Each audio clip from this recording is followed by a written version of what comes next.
정치의 겉과 속을 들여다보는 정치훈 시작합니다. 제21대 대통령 선거가 이제 나흘 앞으로 다가왔습니다. 각 후보들은 막판 표심을 끌어올리기 위한 총력 유세에 돌입했는데요. 오늘은 김상일 정치평론가, 강전의 국민의힘 대변인과 함께 집중 분석해 보겠습니다. 어서 오세요. 안녕하세요. 네, 21대 대선 사전투표 첫날 투표 열기는 뜨거웠죠. 각 후보들은 높은 사전투표율에 반영된 민심을 저마다 유리하게 해석했는데요. 듣고 오겠습니다. 오늘 여러분들을 뵈니까 새로운 나라가 확실하게 열릴 것 같습니다. 자유, 자유, 자유 이렇게 얘기하면서 사실은 방치, 방임 이러고 있더라고요. 그리고 엄정하게 처벌해서 꿈도 꾸지 못하게 만드는 게 진정한 내란 극복 아니겠습니까?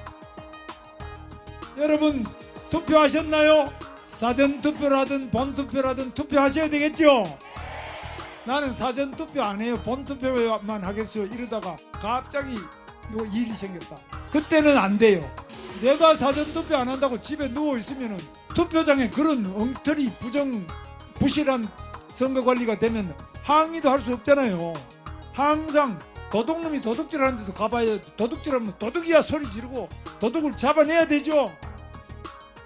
6개월간 지속된 계엄 국면이 많은 국민들에게 빠른 종식을 이제 기대하던 그런 투표이다 이런 생각입니다. 사실 둘째 날이 조금은 더 원래 높아야 되는데 아직까지 기대치에 미치지 못하고 있습니다. 그래서 특히 젊은 유권자들의 지지를 많이 받는 저희 개혁신당 입장에서는 오늘 다들 뭐 학교나 일 때문에 바쁘시겠지만은 짬을 내 가지고 사전투표 종료 시각 전까지 투표해 주셨으면 좋겠다 이런 말씀을 드리겠습니다.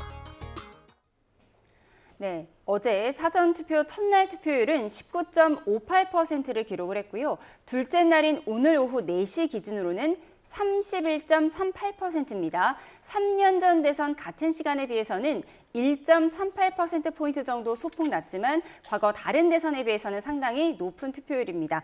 먼저 어떤 의미로 보이세요? 글쎄요, 지금 어제의 투표율이 되게 높았다고 해가지고 여러 의견을 쏟아냈지만 결국 오늘은 예년 지난 대선하고 또 비슷한 양상으로 가잖아요. 그래서 하루하루의 투표율을 가지고 예단을 해서는 안 될 것 같고요. 결국은 조금 더 분석적으로 본다면 지역별 투표율을 좀 보는 것과 그다음에 과거의 전례를 보는 것이 지금으로서는 가장 그래도 합리적인 추론을 할 수 있는 것이다 이렇게 보면 결국은 지금 호남이라든가 충청이라든가 강원이라든가 수도권이라든가 이런 어떻게 보면은 좀 중도층 민심이나 아니면은 심판 선거의 의식이 높은 곳에서 투표율이 높고 그리고 보수의 텃밭이라고 하는 곳에서는 약간 보수 세력에 대한 절망감 같은 게 느껴지는 그런 투표율이 나오고 있잖아요. 그렇다고 본다면은 지금 민주당에서 조금 더 희망적으로 바라보는 것이 조금 더 합리적인 예상이다라고 보는 게 맞는 것 같습니다. 예, 지역별 사전투표율을 지금 보면 서울은 30.84%니까 전국 투표율과 좀 비슷하고요. 그런데 전남이 52.45%로 가장 높고 대구가 22.84%로 가장 낮습니다. 공교롭게도 보수와 진보 텃밭이 최고 최저 투표율을 보이고 있어서 이 부분을 또 해석을 해야 할 것 같습니다. 근데 과거에도 사전투표 관련해서는 보수유권자층이 많이 지내시는 지역에서는 조금 사전투표율이 낮았던 것이 그동안에도 계속적으로 대세적으로 있었던 것이 사실입니다. 결국 이번 사전투표 같은 경우에는 주말을 끼고 있지 않았었기 때문에 어제와 오늘, 목요일, 금요일만 했기 때문에 혹시 어떤 일이 벌어질지 모르는 생각에 어제 좀 많은 분들께서 먼저 투표를 하자라는 생각을 하셨던 것이 아닌가라고 보고요. 결과적으로는 사전투표 전체적으로는 오늘 6시에 마감이 되었을 때 지난 20대 대선보다는 조금 낮아지지 않을까라고 생각을 합니다. 사전투표율이 높으면은 민주당에 유리할 것이다라고 해석하시는 분들이 많이 있었는데 지난 대선 같은 경우에도 사전투표율이 굉장히 높았지만 결과적으로는 윤석열 전 대통령이 당선이 되기도 했었거든요. 지금 나오고 있는 것들은 오히려 양측이 조금 더 집결하는 모습들을 보이고 있는 것이 아닌가라는 생각이 들고요. 지금 대구 지역이 전남 지역에 비해서 반도 안 되는 비율로서 전남은 52%를 사전투표를 4시까지 하셨는데 대구는 22% 52%밖에 안 되는 거예요. 여기에 대해서 김문수 후보가 사전투표에 나와주십시오라고 이야기는 했습니다만 그래도 아직까지도 조금은 그냥 본투표를 해야겠다고 생각하시는 분들이 많은 것이 아닌가. 최종 그 투표율 같은 경우에는 많이 올라올 것이다라고 생각합니다. 그러니까 할 사람이 먼저 했을 뿐 사전 투표율 자체에 그렇게 큰 의미 부여를 할 필요는 없다라는 그렇죠. 분석이시죠. 본투표에서 어차피 투표를 하실 것이라고 생각을 하고 있기 때문에 이 지역 같은 경우에는 사전 투표율이 그동안은 좀 낮게 나오는 경향들이 있어서 지금 뭐 호남 지역이 워낙 52%라는 거는 이미 반 이상 유권자의 하셨다는 절반 거잖아요. 이상이 한 거죠. 예, 그렇기 때문에 오늘 마감이 된 것도 아니어서 굉장히 놀라운 수치이긴 합니다만 결과적으로는 총 투표율에 있어서는 비슷하게 나오지 않을까라고 생각합니다. 예. 그런가 하면 국민의힘은 무산됐다고 했지만 오히려 민주당 이재명 후보는 단일화에 대해서 확신한다면서 경계에 나서고 있는데요. 이런 가운데 오늘 이준석 후보와 김문수 후보 측이 만남 제안을 두고 진실 공방을 벌이기도 했습니다. 김재원 비서실장에 이어서 이준석 후보의 목소리 듣고 오시죠. 어제 저녁 9시에 의원회관에서 보자라고 연락을 먼저 이준석 후보 측에서 한 겁니까? 저는 그렇게 알고 있습니다. 우리 당의 예. 빅텐트 추진단장이 이제 신성범 의원인데 예. 신성범 의원을 통해서 예. 그런 연락을 받았고 신성범 그래요? 의원이 이런 중간에서 이런저런 그 메시지를 전달하는 역할을 했었습니다. 그래서 예. 저희들은 어떤 형태로든 단일화를 위한 노력이 있을 수 있다고 생각했으나 결국은 갑작스럽게 장소를 변경하자는 제안을 한 또 직후에 모두 그 회담이 무산되었다라는 통보를 받고 예. 끝냈던 것입니다. 신성범 의원이 공통으로 저와 아는 사람들이 꽤 되기 때문에 아, 그래요? 중간에서 누가 거간을 하려고 했는지 모르겠습니다만 예. 김재원 의원이 아마 굉장히 이 부분에 대해 가지고 네. 신성범 의원에게 뭔가 잘못 전달받은 게 아닌가 싶습니다. 김재원 의원이 오늘 라디오에 가서 계속 사실관계와 다른 이야기를 하는 것 같던데 사전투표가 시작된 상황에서 그게 의미 있는 대화라고 생각하는 분들도 없을 것이다. 그래서 저희는 전혀 금시초문인데 왜 김재원 의원이 그런 얘기를 했는지 모르겠습니다. 네, 이준석 후보 측이 한밤에 만나자고 했다가 취소했다. 아니다, 우린 그런 적 없다. 김문수 후보 측의 김재원 비서실장과 이준석 후보의 말이 진실게임 양상으로 흐르고 있는데요. 누가 진실이라고 보세요? 글쎄요, 저는 지금 선거잖아요. 선거에서는 누가 진실이냐보다는 책임을 피할 수 있는 최소한의 근거가 있다면 우리에게 유리한 쪽으로 얘기를 하고 있는 거 아닌가 이런 생각이 들어요. 그래서 좀 전에 이준석 후보가 중간에 누가 거간 역할을 하고 있는지 이런 식으로 얘기하는 거는 어쨌든 약간의 움직임은 있었다는 뭔가는 거고 있었다. 그 움직임이 확실하진 않지만 적어도 지금 국민의힘 쪽에서는 최소한의 책임은 회피할 수 있는 근거 정도는 된다고 생각하기 때문에 본인들의 선거에 유리한 쪽으로 이야기를 하고 있는 것이고요. 그렇게 반대로 얘기하면 이준석 후보도 그 자기 선거에 유리한 쪽이려면 이거를 부인하는 것이 유리하다고 생각하기 때문에 부인하는 것이다. 이렇게 보는 게 저는 합리적이라고 봅니다. 예, 그러니까 국민의힘은 이 후보와의 단일화 결국 무산됐다고 어제 공식 선언하긴 했는데 밤새 물밑 접촉이 있었다. 이렇게 봐도 되는 건가요? 그렇죠. 김문수 후보 스스로도 결국에는 본투표 전까지 마지막까지 노력하겠다라는 메시지를 이미 낸 상황이었는데요. 오늘 지금 김재원 실장이 이야기한 상황과 관련해서 제가 아는 기자분한테 들은 전언인데 그 기자분은 이준석 후보와 그리고 국민의힘 측을 다 취재를 했다라고 합니다. 결과적으로 제가 들은 이야기는 개혁신당 측에서 국민의힘 쪽으로 연락이 온 것은 맞고 다만 이제 만나기로 하기로 했는데 그 이전에 개혁신당 내에서 다시 의견을 조율을 하면서 만나지 않는 것이 낫겠다, 단일화를 하지 않는 것이 낫겠다라는 결론이 났기 때문에 그게 무산이 되었다라는 이야기를 들었었거든요. 그렇게 보면은 지금 김재원 실장이 이야기하고 있는 부분 그리고 이준석 후보가 이야기하고 있는 부분과 좀 맞닿아 있는 부분들이 있지 않나 생각합니다. 결과적으로 지금 단일화라는 하는 것은 단지 후보가 누군가를 지지 선언하는 것을 넘어서서 합당까지도 염두에 둔 부분이라고 생각을 할 수 있을 것인데 개인적으로는 혹시 당직자나 이런 분들 같은 경우에는 이게 추후에 합당을 하는 것보다는 어떻게 보면은 지금 국민의힘에서 합당을 강하게 요구하고 있을 때 그때 합당이 되어야 본인들의 직위라든지 위치 이런 것들이 온전히 보존될 수 있는 부분들이 있거든요. 그렇기 때문에 개혁신당 안에서도 지금 빨리 단일화를 해야 된다고 생각하는 분들이 계신 것은 사실이 아닌가라고 보입니다. 그러니까 만나자는 제안이 있었다는 김재원 실장의 말과 그런 제안을 한 적이 없다는 이준석 후보의 입장이 모두 맞는 말이고 중간에 개혁신당 인사들의 어떤 접촉 시도가 있었던 네. 것이다. 그냥 이 정도로 봐야 할까요? 그런 것으로 보입니다. 예. 그런가 하면 선거 막판에 극적 단일화에 대한 민주당의 견제도 이어지는 분위기입니다. 그래픽 화면을 좀 보여주시면 좋겠는데요. 이재명 후보는 이준석 후보를 향해서 결국 김문수 단일화로 내란, 부패, 갈라치기 연합을 확신한다고 말했습니다. 그러면서 양두구육하려다가 또 토사구팽 당할 수 있다 이렇게 얘기를 했습니다. 이준석 후보 가만히 있지 않았죠. 망상의 늪에 빠지고 있다. 헛것이 보이면 물러가실 때가 된 것이다 이렇게 반박했거든요. 어떤 상황으로 보이세요? 뭐 그러니까 단일화, 이것도 김 빼기 뭐 그렇죠. 이렇게 해석해야 되나요? 이것도 뭐 선거 전략이라고 저는 보는 게 맞고요.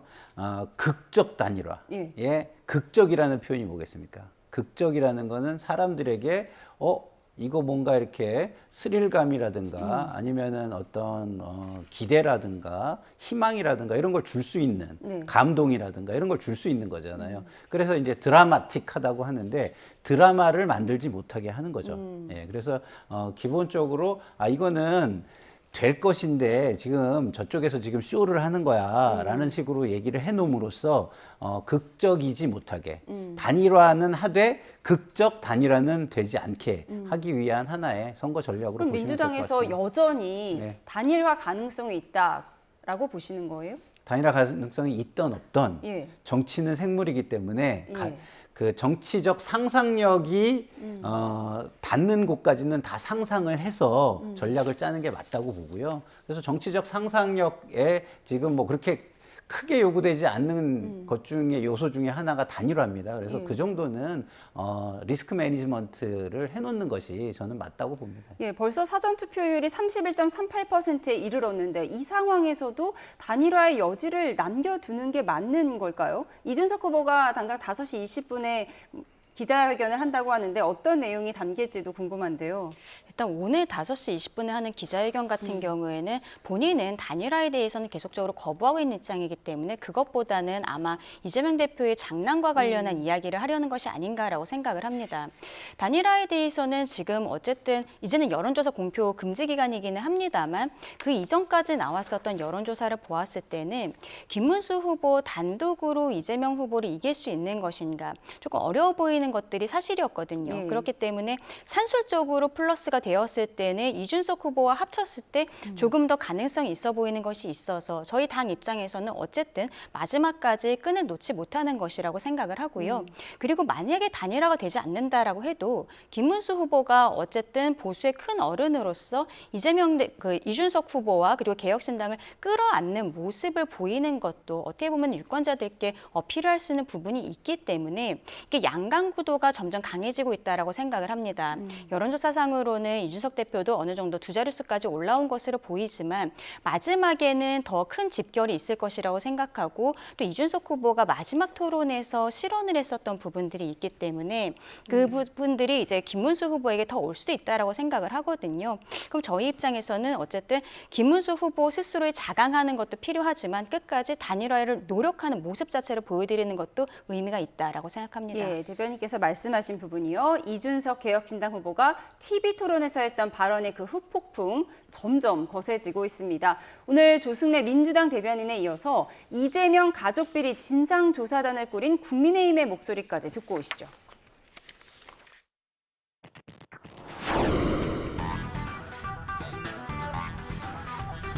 단순 실언이라고 하면 그 정치인의 기본적인 자질이 부족한 것이고 계획된 것이라고 한다면 그건 정말로 심각하죠.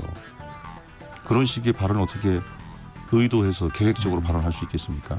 그런 식의 저질 음란성 발언을 그건 사실은 그 일반 시중에서도 사인들끼리 대화에서도 적절하지 않은 말 아닙니까? 그걸 어떻게 아이들까지 지켜보고 있는 선거 토론에서 그렇게 얘기를 할 수가 있겠습니까?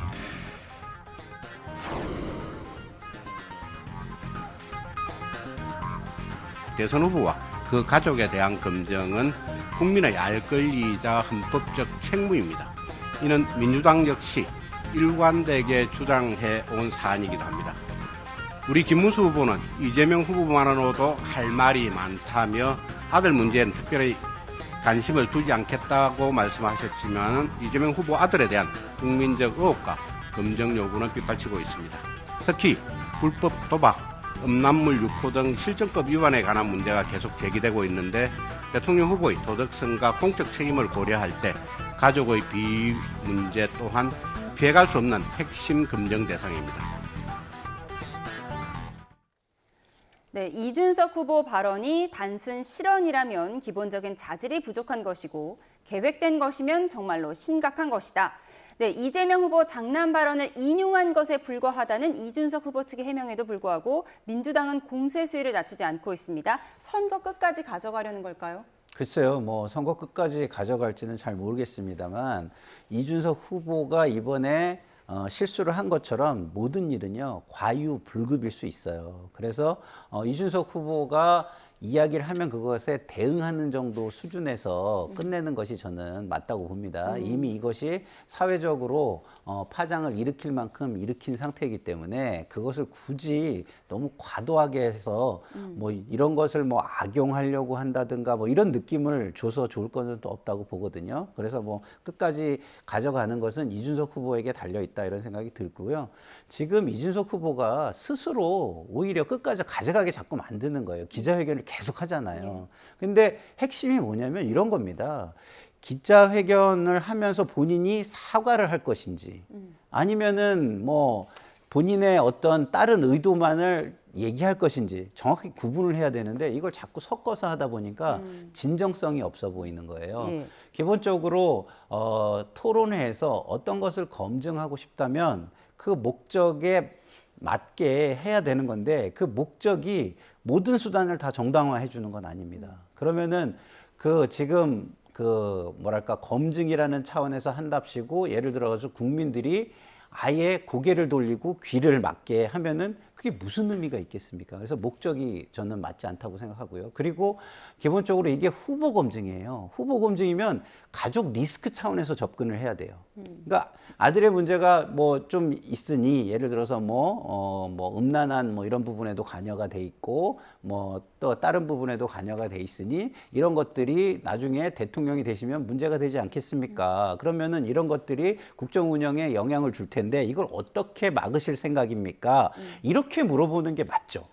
아들의 문제를 검증하자 이렇게 나오면 아들이 공직 후보도 아니고 그리고 사법 그 뭐랄까요 징계를 처벌을 다 받은 상태인데 뭐 우리나라 사법 시스템이 이마에다 주홍 글씨를 새겨가지고 계속 비난하는 시스템도 아니고 이거는 방법이 너무 잘못됐다. 예. 특히 정치인이 알아야 되는 게 그 국민정서법이라고 정치인에게는 헌법보다 더 중요하다고 얘기되는 법이 있는데 그것에 너무 어긋나 있다. 이것을 좀 아셨으면 좋겠습니다. 예, 가족 리스크 차원에서 접근을 했어야지 너무 직접적으로 물어봐서 국민정서법을 건드렸다라고 분석을 하셨습니다. 이런 가운데 국민의힘은 이재명 가족비리 진상조사단을 띄웠습니다. 구체적으로 어떤 부분을 밝히겠다는 거죠? 일단은 이준석 후보가 그 토론회 과정에서 이야기를 한 댓글 부분 이런 것들 이외에도 벌금 500만 원 받은 것들이 드러났는데 그 안에 상습 도박 의혹이 같이 들어가 있는 것이죠. 벌금 500만 원은 그 음란 댓글과 상습 도박 이게 두 개를 합쳐서 500만 원이 나온 것인데 문제는 이재명 대표가 이번에도 대선 후보로 등록을 하면서 첫 번째 아들의 재산은 390만 원으로 신고를 했어요. 그때도 국민들께서 좀 의아하게 생각을 하셨습니다. 나이도 있고 그리고 또 곧 결혼도 앞두고 있다는데 재산이 390만 원이라는 것이 좀 이상하다라고 했지만 그 이전에도 고위공직자로서 가족들 재산을 계속 신고를 할 때 몇백만 원 수준이다가 한 5천만 원 정도가 됐을 때가 있었어요. 그때 징여 이야기도 나오고 했습니다. 그러니까 결국에는 억 단위로 재산이 한 번도 올라간 적이 없었던 사람인데 이 벌금 500만 원 받은 공소장 내용을 보니까 예. 707회 정도 도박을 하면서 거기에 들어간 돈이 2억 3천만 원이라는 거예요.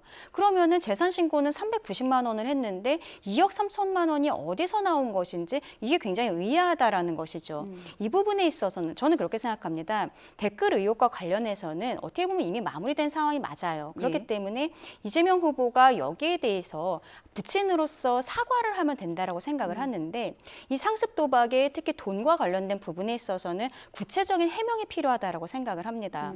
근데 그게 이제 이준석 후보가 말을 하는 과정에 있어서 너무 강한 표현들이 들어갔고 국민들께서 놀라셨기 때문에 이 검증이라기보다는 그때 이준석 후보의 그 워딩 자체가 너무 좀 돋보이게 되는 상황이 됐다라고 생각을 하는데 여기에 대해 저희 측에서는 국민의힘에서 가족진상조사단으로서 국세청의 그 세금 포탈이라든지 이런 것들을 조사를 요청을 한 상황입니다. 예. 근데 저는 국민의힘의 이런 태도가 좀 이해가 좀 되지 않는 부분이 있어요.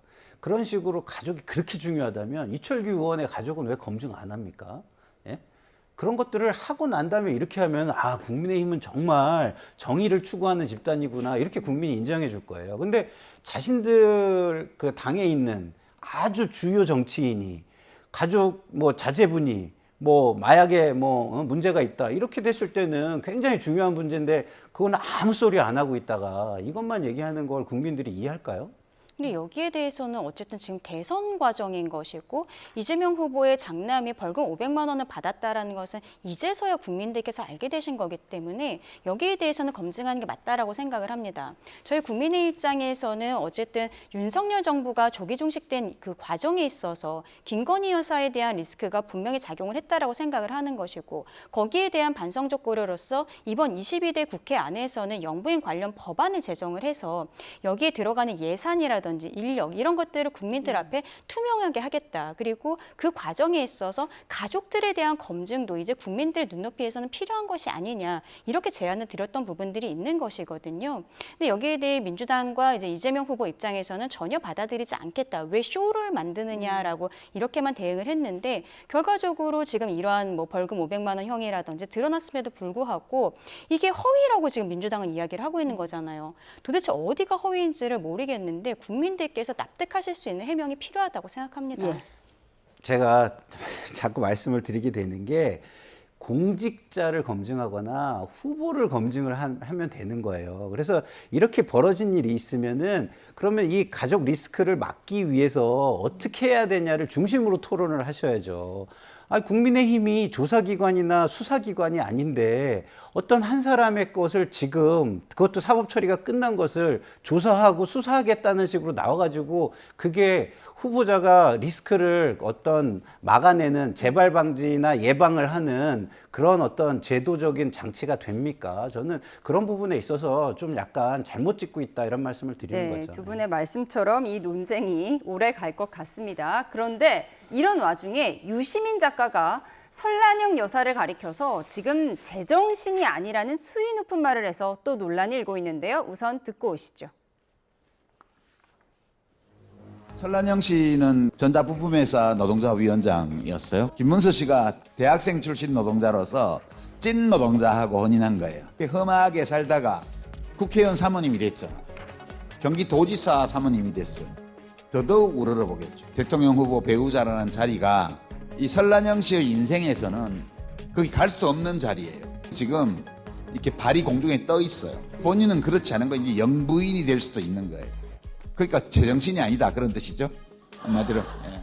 네, 1986년 시위를 주모했다는 혐의로 김문수 후보와 유시민 작가의 동생이 함께 보안사에 잡혀갔을 때 당시 유시민 작가와 설란영 여사 석방운동을 함께한 인연도 있었는데요. 지금은 시선이 많이 달라진 거죠. 국민의힘은 여성을 학력과 직업에 따라 계급화하는 구시대적 인식이라고 문제 제기했는데요. 윤희숙 여의도 연구원장은 1991년 서울대 재학 시절에 선배인 유시민 작가에게 필기노트를 빌려주며 졸업을 도와줬던 일화를 공개하기도 했습니다. 들어보시죠. 어제처럼 제가 그분을 졸업시켜드린 것에 대해서 후회한 날이 없습니다. 자기보다 덜 배운 사람이 다 눈아래로 보이는 사람인데 그분에게 여성이란 그저 차분하고 꼼꼼하게 노트 필기 잘하는 사람, 그리고 자기보다 더 배운 남자랑 결혼하면 인생에서 갈 수 없는 곳에 간 사람. 네, 이 같은 아내 비하 논란에 대해 김문수 후보는 인생에서 갈 수 있는 자리가 따로 있고 갈 수 없는 자리가 따로 있냐며 아내는 강인하고 훌륭한 엄마라고 강조했습니다. 개혁신당 이준석 후보도 정치적 품격이란 무엇인가 다시 묻게 된다고 날을 세웠고요.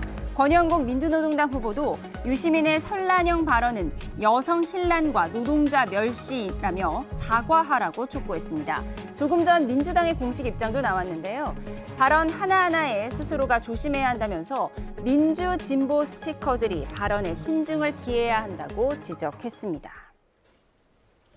네, 그러니까 김문수 후보 부부는 찐 노동자와 대학생 출신 노동자가 만난 것이고 설란형 여사에게 대통령 후보 부인이라는 자리는 갈 수 없는 자리였다. 그래서 지금 발이 둥둥 떠 있어서 제정신이 아니다. 이런 말인데 유시민 작가 이번 발언이 왜 나왔다고 보세요? 글쎄요, 저는 좀 이해가 되지 않는데 본인이 다른 사람에게 좋게 인식된 본인의 과거를 전부 다 뒤집는 발언이라고 생각합니다.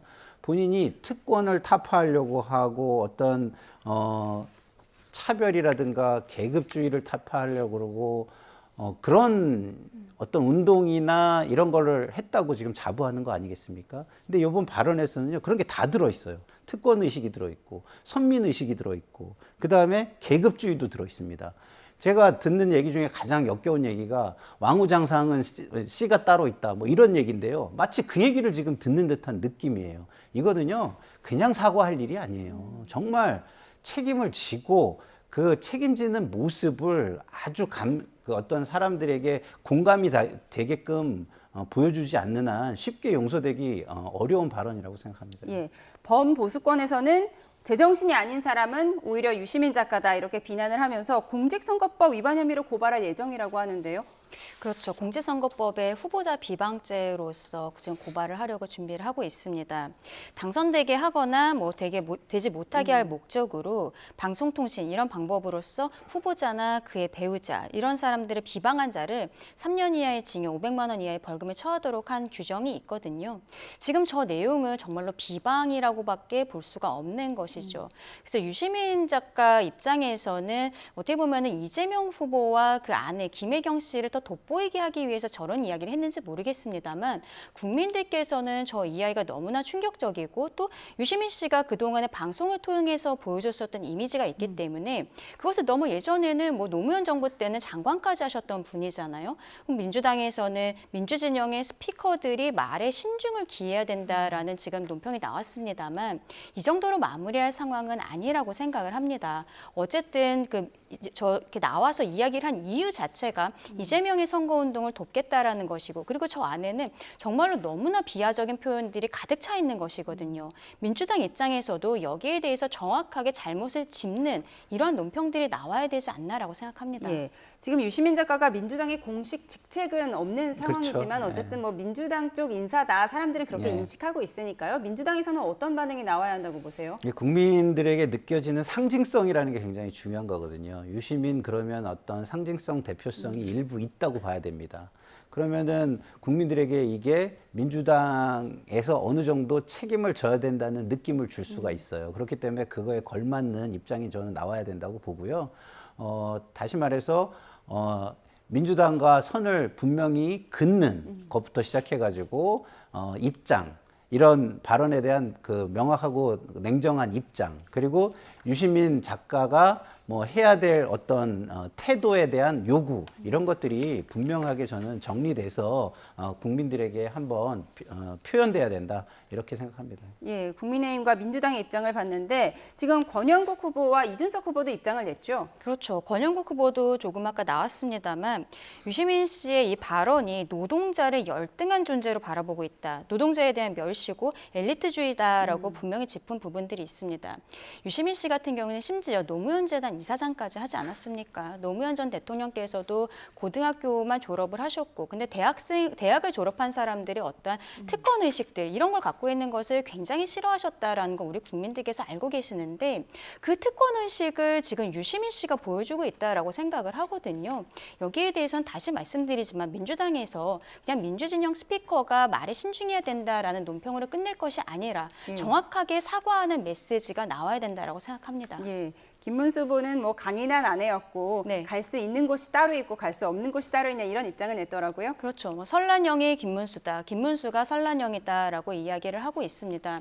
결국에는 설란영 여사께서는 김문수 후보가 노동운동을 하고 그리고 투옥이 되어 있는 동안에도 옥바라지를 하면서 자녀를 키우고 그리고 자녀도 굉장히 훌륭하게 자랐다는 거 이제 국민들께서 다 알고 계시잖아요. 이렇게 노력을 하고 정말 최대한의 모습들을 보여왔는데 여기에 대해서 모든 것을 폄훼하고 당신은 지금 여기까지 올라오게 된 것이 서울대 나온 남편을 만났기 때문이다라는 형태로 폄훼하고 있는 것. 여기에 대해서는 누구도 받아들이기 어려울 것이라고 생각합니다. 예. 그런가 하면 어제 사전투표 과정에서 투표용지가 투표소 밖으로 나가는 황당한 일이 있었습니다.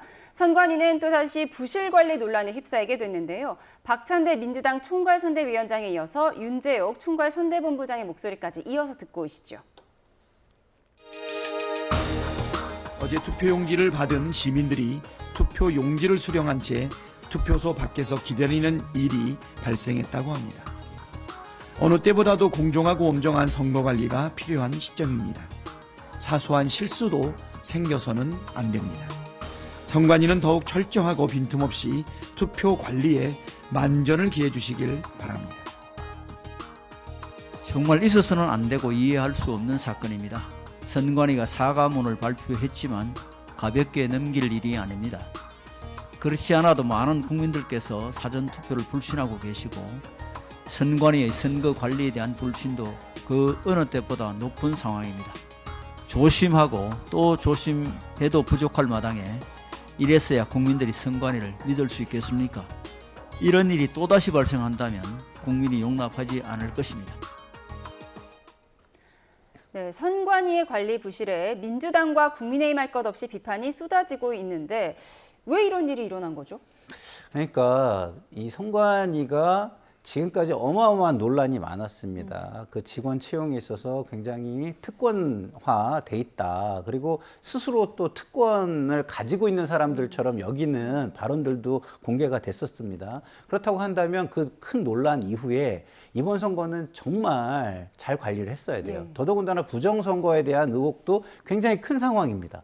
그런데 이렇게 부실하게 지금 관리를 한다면 저는 굉장히 큰 책임을 져야 된다. 책임자가 책임을 져야 되고, 그리고 실무자들도 법상, 공직선거법상에 보면 선거 사무 관계자의 의무 조항이 있어요. 그 위반하면 이거 처벌 조항이 꽤 됩니다. 근데 저렇게 투표용지를 들고 투표소 밖으로 나가는 거는 원래 있을 수 없는 그렇죠. 일이잖아요. 그러니까 저 분들도 뭐 어떤 처벌의 대상이 될 수 있는 부분도 있을 수 있지만 선거 관리자도 그 사무 관계자의 의무 조항이 있어요. 공직선거법에. 그리고 공무원 윤리법에 보면은 또 공무원의 성실 의무가 있는데 성실 의무에도 어긋나기 때문에 저거는 징계 사유에 해당합니다. 그래서 징계와 법적 조치가 저는 수반돼야 된다. 지금 선거가 민주주의의 꽃입니다.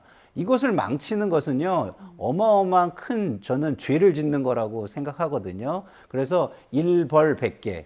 한 번의 벌로 100개의 교훈을 만드는 어떤 굉장히 심각하고 중요한 그 징계와 법적 조치가 있어야 된다 생각합니다. 그러니까 대기자가 너무 많은데 투표용지를 먼저 나누어 주다 보니 이런 일이 있었다라는 게 선관위 해명인 거죠? 그렇죠. 어제 저 투표소에서 이재명 후보가 사전투표를 하기도 했었는데 거기에 투표소에 사람들이 너무 많이 몰리다 보니까 투표 용지를 받고 그다음에 바로 우리는 기표소로 들어가잖아요. 근데 거기에 사람들이 너무 많이 밀려 있었다라는 거죠. 그러니까 그 안에가 한 68제곱미터 정도가 됐었다라고 하는데 답답하고 그러니까 사람들이 밖에 나와 있었던 것으로 보입니다. 근데 결과적으로는 그러다 너무 오래 기다려서 뭐 일부는 식사를 하고 왔다라는 지금 언론 보도들도 있는 거거든요. 완전히 말이 되지 않는 상황인 거죠. 이게 그냥 조금 시간이 더 걸리더라도 천천히 기다려서 들어가도록 안내를 했었어야 되는데, 그리고 저런 기표 장소 자체가 너무 협소하다면 다른 장소를 알아보거나 이런 형태를 했었어야 되는데 만연히 하던 대로 했기 때문에 저런 것이 아닌가. 그리고 저런 것에 대해서 문제도 별로 느끼지 못했기 때문에 저렇게 됐다라고 생각을 합니다. 합니다. 이거는 정말로 여야 없이 모두가 문제 제기를 해야 되는데 지금으로서는 선거관리위원회 감사원 감사가 지금 되지 않고 있는 예. 상황이잖아요. 다시 여기에 대한 좀 불이 붙게 되지 않을까라고 생각을 합니다. 이 사건뿐만이 아니라 대치동 쪽에서는 선거 관리해야 되는 사람이 본인의 배우자 신분증을 가지고 와서 하루에 2번 투표를 예. 하는 이런 것들도 드러난 바가 있고 여러 가지로 지금 투표 관리에 있어서 도대체 믿을 수가 있는 것이냐 여기에 대한 국민들의 신뢰를 회복하는 노력이 너무나 필요한 상황이다라고 생각합니다. 네, 논란이 계속 커지자 선관위는 결국 상식선에서 있을 수 없는 일이 발생했다면서 관리 부실을 인정하고 공식 사과하긴 했습니다. 지금 대변인께서는 감사원 감사까지 말씀을 하셨는데요. 이게 뭐 근본적인 대책이 있을 수 있을까요? 그러니까 근본적인 대책을 뭐 마련은 같이 모여가지고 머리를 맞대야 될 것 같고요. 그 출발점은 이것에 대한 명확한 그 일벌 100개가 될 수 있는, 네. 100개의 교훈을 삼을 수 있는 굉장히 그 일벌이 굉장히 중요하다 이런 생각이 들고요. 제도적으로는 저는 뭐 많은 부분에 있어서 견제가 가능한 부분을 만들어내야 된다고 생각을 합니다. 선관위가 기본적으로 국회에는 갑일 수 있거든요. 왜냐하면 문제를 삼으면은 국회의원들이 되게 골치가 아프기 때문에 잘 지내려고 하게 돼 있어요. 그럼 그걸 이용해 가지고서 본인들은 감사도 안 받고 그다음에 평상시에 견제와 감시도 안 받으려는 그런 쪽으로 계속 머리가 돌아갈 수 있거든요.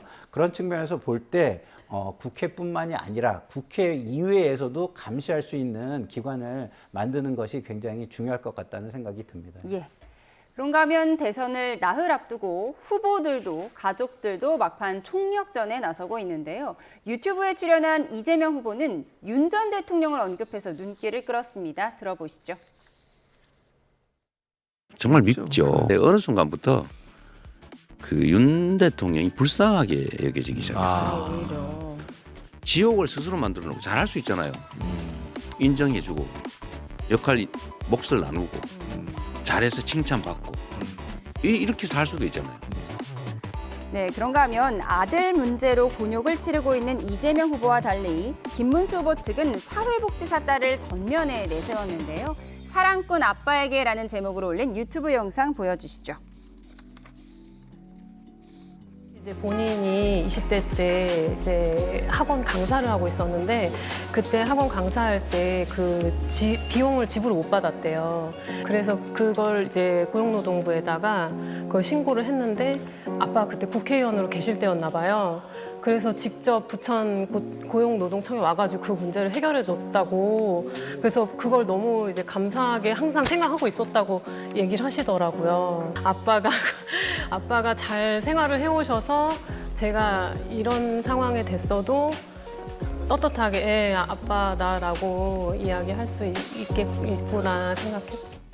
네, 그런데 국민의힘 유세 과정에서 안철수 선대위원장의 이런 실수도 있었습니다. 들어보시죠. 이재명은 이제 명이 끝났습니다. 와! 여러분 TV 토론 보셨을 겁니다. 누가 제일 차분하고 품위 있게 토론을 진행했습니까? 김문수 후보입니다. 제 지역구가 대장동이고요. 제가 백현동에 삽니다. 매일같이 주민분들로부터 계속 지금 구박받고 있습니다. 제 구박받는 거 멈춰주기 위해서라도 제발 이번 이재명 후보 찍어주셔야 합니다. 김문수 후보입니다. 김문수 후보. 예, 죄송합니다. 예, 이번 김문수 후보 찍어주셔야 합니다. 1번입니다. 네. 안철수 의원 요즘 선거 유세 상당히 열심히 하는데 유세 도중에 당황한 모습도 보였습니다. 아무래도 상대 후보는 비판하고 자당 후보는 응원하다 보니까 이런 해프닝도 일어나는 것 같습니다. 그렇죠. 이재명 후보는 막아달라, 김문수 후보는 당선시켜달라라고 이야기를 하고 싶었던 것으로 보이는데 이 말이 좀 꼬이는 부분들이 있었습니다. 최근에 손학규 전 대표 같은 경우에도 그런 적이 있었는데 아무래도 머릿속에 여러 생각들을 하고 있으니까 이런 말실수가 나오는 것이 아닌가라고 생각을 생각을 하고요. 어쨌든 여기에 있어서는 안철수 후보 같은 경우에는 실상 국민의당에서 지난 대선 과정에 단일화 과정을 하고 또 합당을 하고 저희 당으로 들어왔는데 이번 경선 이후에 어떻게 보면은 4강 안에서 홍준표 전 시장 하와이 가서 당을 저격하시고 그리고 한동훈 전 대표가 초반에 이게 적극적으로 나서는 것을 보이지 않을 때에도 오히려 안철수 후보가 안철수 의원이 나서서 굉장히 열심히 하는 모습들을 보였거든요. 저희 당원들께서는 안철수의 재발견이다라는 이야기를 하고 계십니다. 좀 힘든 상황이 되다 보니까 피하 식별이 확실히 되는 시간인 거라고 생각을 하고요. 안철수 의원의 저 말은 정말로 실수였을 것이다라고 생각합니다. 예. 그런가 하면 유튜브에 출연한 이재명 후보, 윤석열 전 대통령이 미웠지만 어느 순간부터 불쌍해지기 시작했다 이런 얘기를 했는데요. 뭔가 인간적인 면을 호소하고 싶었을까요? 그러니까 이재명 후보는 처음부터 본인의 이미지의 재구성이 이번 선거의 주요 캠페인 중에 하나였어요. 그런 차원에서 인간적인 면모 그리고 그 인간적으로 호감도를 좀 높이고 비호감도를 좀 떨어뜨리는 그런 쪽의 행위들, 선거 운동들을 많이 하는 것으로 보입니다. 그리고 안철수 후보 같은 경우는요, 제가 보니까 그 공적 책임감이 상당히 있으신 것 같아요. 왜냐하면 이 사적 관계에 있어서의 잘못보다는 공적인 잘못에 대해서 책임감을 느끼는 게 굉장히 중요하거든요. 그래서 이번 비상계엄과 내란 이런 게 너무나 잘못됐다고 생각을 하다 보니까 이번 선거는 그걸 꼭 심판하고 이재명 후보를 뽑는 것이 맞겠다라는 공적 책임감의 발로로 저렇게 말씀을 하신가 아닌가 이런 생각이 듭니다. 실수라고 말씀하셨는데요. 네, 그런가 하면 김문수 후보는 딸을 계속 앞세우고 있어요. 사회복지사라고 하는데 투표도 딸과 함께하고 맞습니다. 딸이 올린 영상 편지도 지금 SNS를 통해서 홍보하고 있는 것 같아요. 이번에 그 경선 그리고 이후에 지금 대선 과정을 거치면서 김문수 후보 같은 경우 별명이 파팜이라고 생겼어요. 파도 미담만 나온다. 근데 이제 김문수 후보도 본인이 과거에 했었던 일들이 다시 보여주고 있습니다만 설란영 여사 그리고 지금 딸 김동주 씨 같은 경우도 사회복지사로서 굉장히 훌륭하게 자라온 것들이 드러나면서 어떻게 보면은 이재명 대표는 본인의 사법 리스크도 있습니다만 아내도 그 김혜경 여사 같은 경우에도 공직선거법 150만 원형을 최근에 항소심에서 받은 바가 있고 그리고 첫째 아들 그 아들 같은 경우에도 지금 뭐 500만 원형을 받았다라는 것이 이야기가 나와서 굉장히 좀 논란이 되고 있는 상황이잖아요. 가족에 대한 검증이 필요하다는 거 여기에 대해서는 국민들께서 많이 동의를 하실 거라고 생각을 해요. 그 과정에 이재명 후보 같은 경우에는 투표장에도 가족과 함께 나오지 못하고 있습니다. 안타까운 상황이지만 지난 정권 때 윤석열 전 대통령도 김건희 여사와 함께 투표하는 모습들을 거의 보여주지를 못했었던 부분들 그리고 명절에도 명절 그 국민들께 드리는 인사 동영상 안에도 김건희 여사가 들어가지 못했던 부분들이 있어요. 이제 우리 국민들께서는 그러한 대통령 가족은 보고 싶지 않으실 것이다라고 생각합니다. 근데 제가 이 부분에 대해서는 짧게 짚지 않을 수 없는 게 그런 미담들이 왜 파급 효과가 별로 없을까요? 그것은요, 윤석열 대통령의 이미지와 정광훈 목사의 이미지가 그런 모든 미담을 앞에서 다 가리고 있기 때문입니다. 네, 인간적인 매력을 호소하는 두 후보의 목소리까지 들어봤습니다. 지금까지 김상일 정치평론가, 강전의 국민의힘 대변인과 함께했습니다. 고맙습니다. 감사합니다.